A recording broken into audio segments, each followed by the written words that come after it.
You know, when you pray, in a salat, when the Imam's voice is good, you say that helps me in khushu'. It helps me in khushu'. If the Imam, his sound is beautiful, mashallah, I can pray the whole night behind him. We just said, as-salat is a meeting between you and Allah Azza wa Jal.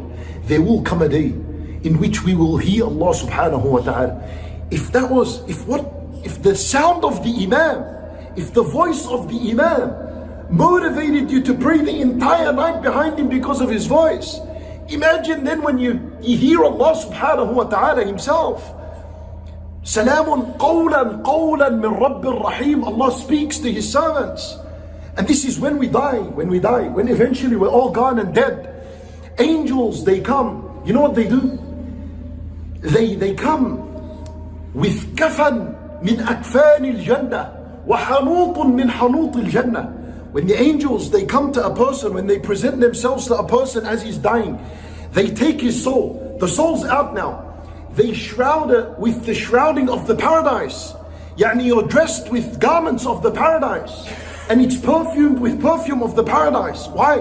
And this soul now is going to meet Allah. It's not appropriate for it to go with these clothes. These are prison clothes. Ad-dunya sijnul mu'min. The worldly life is a prison. These are prison clothes. You can't beat Allah with this. For they dress you from the dressing of the paradise, perfume from the perfume of the paradise, and the soul goes straight up to Allah subhanahu wa ta'ala. And if Allah is pleased with that soul, it'll hear Allah Azza wa Jal. Allah would say, Am sadaqa abdi, faktubu kitab abdi fi illiyin. My servant has been truthful with me. My servant has been honest with me. Sadaqa abdi. If Allah is pleased with you, will you hear it? Ktubu kitab abdi fi illiyin. Record and register and leave the book of good deeds. Leave it in illiyin, leave it here.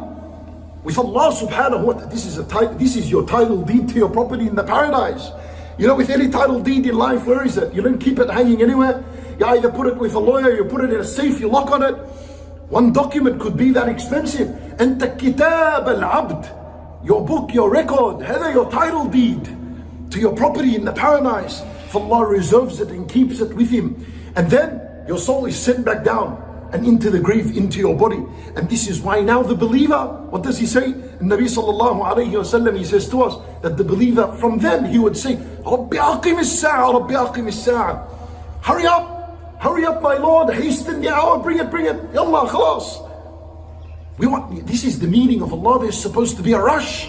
There's supposed to be an excitement. That when you pray behind the Imam, maybe the sound, the voice of the Imam gives you encouragement and motivation. But as you pray, as-salat, it's all about spiritual meanings. Think of hearing Allah subhanahu wa ta'ala himself. Think of the day that you'll stand before Allah and Allah would speak to you. And then that in itself should be enough to keep you praying. And to develop this khushu' in your salat, that should be enough. The problem is we've detached our salat from these spiritual meanings. And this is the problem. Salat now has only become a matter of physical worship. Salat is not about physical worship. Because Allah Azza wa Jalla has given concession to the sick to pray sitting. The one who can't pray sitting can pray lying down. The one who can't move his hands can just move his eyes. Salat wasn't about physical movement. For the one who can physically move, that's your shukr to Allah, that you move properly and you do the prayers as they're supposed to be. But as-salat in its core meaning was about its spiritual meanings. That's what you're supposed to live with. The more you learn about as-salat, the positions of as-salat, the words that are said in salat, the more and more khushu' is developed.